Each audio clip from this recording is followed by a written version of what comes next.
Okay, we're joined by Heat 6 winners this afternoon, Rick Longbottom and Darryl Bentley aboard Navy Sailing. Congratulations, guys! Fantastic result. Talk us through your race. The race started at the very beginning. And where did you start on the start line? We were about halfway down the port side of the start line, and I think Quirky said to us after the start that he had the perfect start, except for us.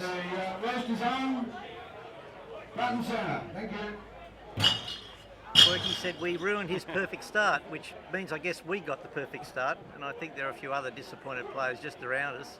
I think Jay Ranahan suffered a bit, and so did Quirky, but we got off the line in pretty good shape on starboard, and probably didn't take too long before consolidating with a port tack and crossing most of the fleet. So we were up in the sort of the top 5-10 right from the first minute. So just consolidated on that, just played the shifts that happened up the beat, and stayed in the hunt till right up the top end.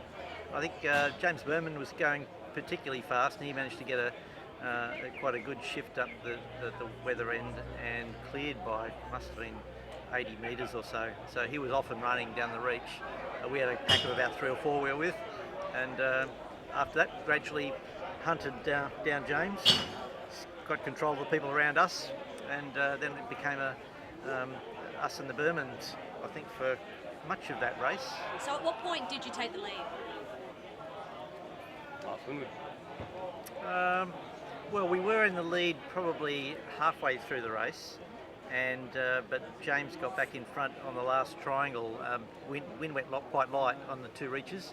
Our lead was cut down, it's quite considerable, I suppose, in the first reach, and then the last reach, everything died, and James was fighting to get over the top of us, drove us very high. We had to run down to the finish. That was ran down to the bottom mark, and that brought about 5 other boats into contention. So it got very, very tight at the end of that second reach. I think there was the Dougal were in there. There was Shane. There was Hugh Tate.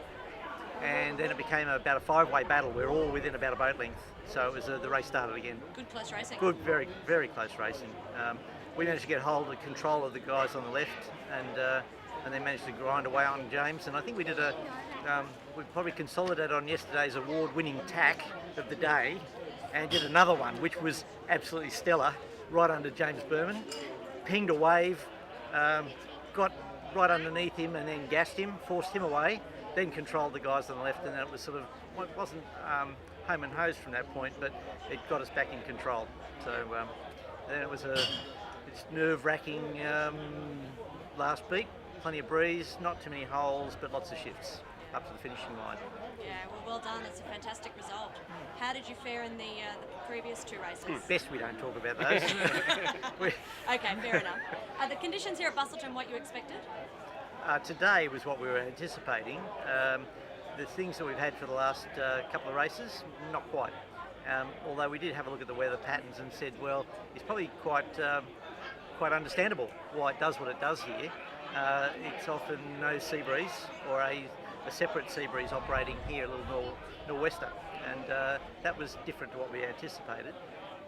But I guess the expectation is now we'll get a bit more of solid breezes. Might be too much, unfortunately, for the last couple of days, but hopefully we can make amends for the first few and get back in the hunt. Great. Okay, well, just to finish, can you give us one hot tip that you'd be prepared to release from your vault of Navy Sailing? One hot tip. One hot tip. Oh, well, if you want to give us more than one, I'm sure the people watching would be prepared to take more than one from you blokes, but just one. I think it's pretty common one. Sail as flat as you can, all of the time. Yeah. No, absolutely. So true. Well, congratulations again, guys, and let's hope we see you up there for the rest of the week. Well done. Thanks, Hoogies, and well done with the video footage. Thank you. Cheers.